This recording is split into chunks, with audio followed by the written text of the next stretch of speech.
The 15 worst foods for your stomach. These belly bullies are most likely to upset your digestive system, throw your gut bacteria out of whack, cause inflammation, and make you pack on the pounds. Be nice to your belly. With all the food temptations out there, fast food, baked goods, it's easy to tax your tummy with some poor choices. But even if you're eating healthy food, some of the high-fiber choices can do a number on your digestive tract. Carb-dense foods. Mention carbs and the word is bound to create a buzz. The reality is that not all carbs are bad, though. Aviva Ram, MD, an integrative women's health specialist based in Western Massachusetts with an interest in food, herbs, and mind-body practices, says that complex carbs like sweet potatoes, squash, and brown rice, so long as they're not eaten in excess, are beneficial in keeping belly fat down. The real problem, she says, is when you eat simple carbs, things like processed flour products such as white bread or white rice. Dr. Ram explains that unlike complex carbs, which makes good use of energy and blood sugar levels, simple carbs cause sugar and insulin spikes. Eating these foods regularly for long periods of time may lead to obesity, insulin resistance, inflammation, and more. Unhealthy fats. 3 types of dietary fat are linked to inflammation and thus contribute to excess belly fat: trans fats, saturated fats, and omega-6 fats. You might be thinking, haven't trans fats been banned from food? Yes and no. The Food and Drug Administration has rules on the books to eliminate the fat, but the deadline keeps getting extended.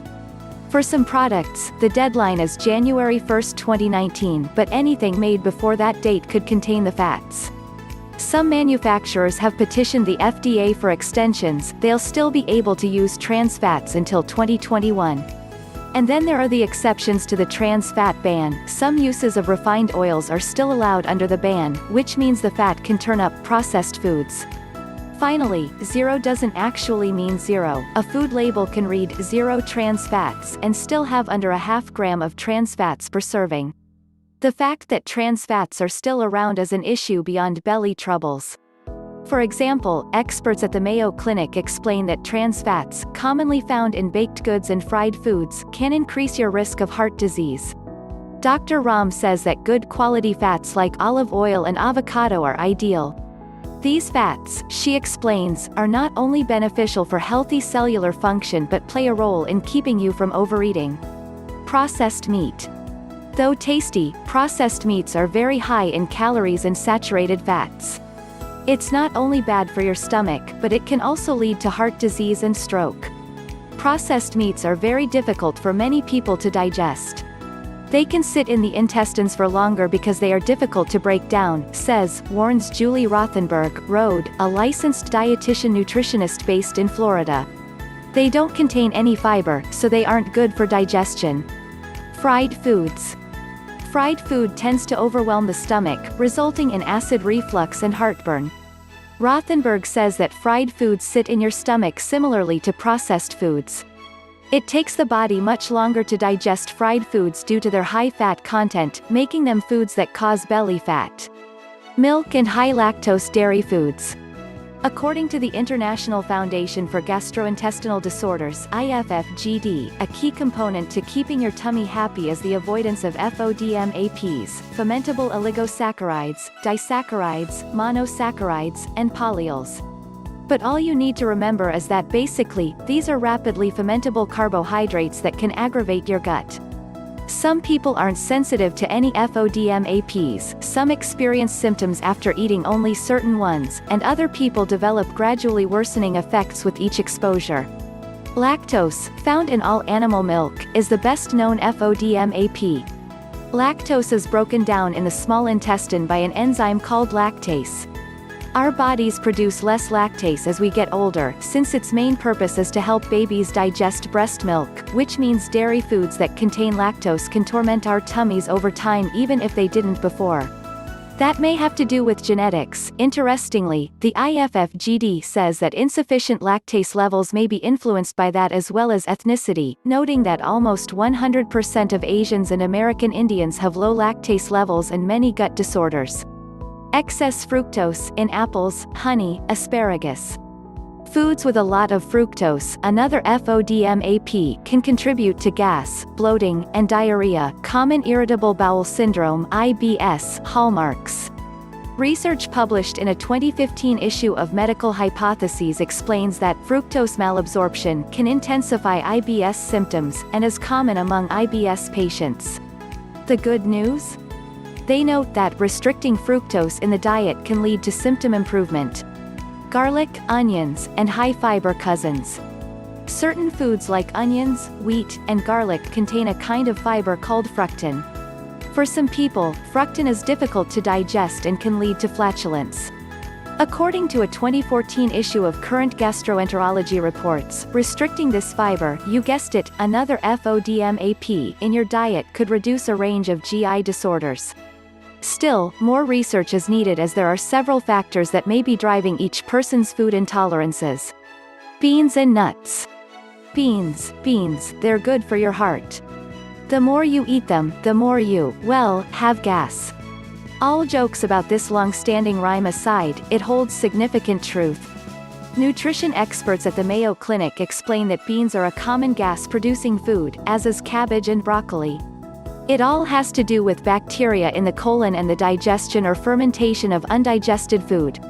They suggest removing one food at a time to monitor when your gas improves. This way, you'll discover the culprit and know to avoid certain items. Natural and artificial sweeteners. Sugar alcohols, low-carb sweeteners naturally found in some foods and added to others, are another FODMAP. Foods that contain them, therefore, are among the foods that cause belly fat that you should consider avoiding. FODMAPs don't easily pass through our cell walls, so gut bacteria digest them, which can cause gas and bloat. Keep an eye out for mannitol in particular. Information from Yale New Haven Health in New Haven, Connecticut, notes that the naturally occurring sugar found in pineapples, carrots, and more can linger in your intestines for a while. The result? Uncomfortable bloat and diarrhea. Fat-free foods. Many people think that choosing the fat-free option makes it healthier or better for weight loss. But in reality, fat-free foods won't make you feel as full as if you ate full-fat foods, explains Dr. Ram. She says that high-quality fats like ones found in olive oil and avocados are one of the best good fats to eat since your body requires them for healthy functioning. But most Americans are getting unhealthy fats, which can create rampant chronic inflammation, she says. Plus, the nice thing about fat is that it has so much energy in it that it makes us feel full longer, more energized, and more likely to snack less. So, don't think fat-free means less belly fat. In actuality, quality full-fat foods are good for your body, and that includes your belly. Alcohols. It's not just your liver that may suffer effects of a night out drinking. Alcohol carries a lot of empty calories with it, and drinking a lot of it can also slow down your body's fat-burning processes. Hey, they don't call it a beer belly for nothing. Alcohol converts to sugar just the way starches do, says Robin DeChico, a holistic nutritionist of the Power of Food Education in Ramsey, New Jersey. Therefore, the same effect regarding an increase in fat storage, belly fat, will happen. Furthermore, she says that alcohol can decrease inhibitions, making you more likely to reach for foods that can put on the pounds like desserts. She suggests considering drinks that are lower in sugar and not using sodas and diet beverages as mixers. Hard liquor like tequila and vodka are best, she says, as is using lemon or lime or seltzer. Fructose-sweetened beverages. Fructose-packed drinks are not ideal for your tummy either. You might already know that soda can have adverse effects on your health, but be aware of more sneaky culprits like fruit juice and sweet tea too. As for soda, the Mayo Clinic specifically warns about it, noting that carbonated drinks release carbon dioxide gas which can contribute to belching and general stomach discomfort. They suggest avoiding it altogether. But if you must, consider drinking slowly. This can help reduce the chances of swallowing air. Breakfast pastries. Muffins or scones may have little bits of blueberries in them, but don't assume that they're actually a healthy option. They're still processed and packaged, explains Dr. Ram, so they're still culprits for belly no-nos.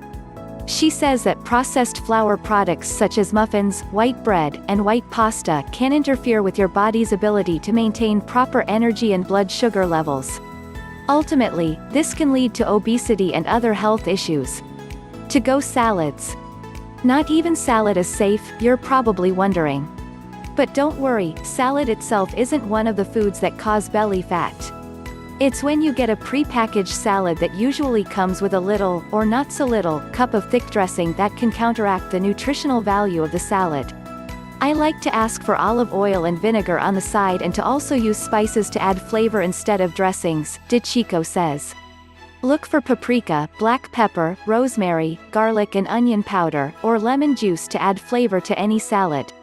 Other things that may contribute to belly fat when it comes to grab-and-go salads, she explains, are croutons, fried wontons, crackers, candied nuts, which are coated in sugar, cheeses, and excessive amounts of dried fruit.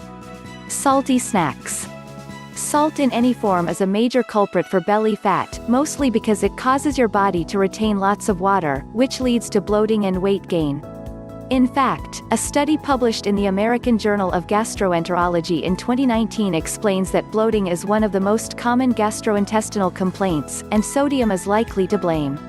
Among the 412 participants in the study, it was found that higher dietary sodium increased bloating, as did the high-fiber diet.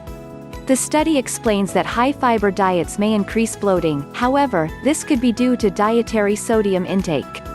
Decreasing sodium, therefore, may help. Furthermore, salty snacks like potato chips and cheese puffs also contain lots of hydrogenated oils.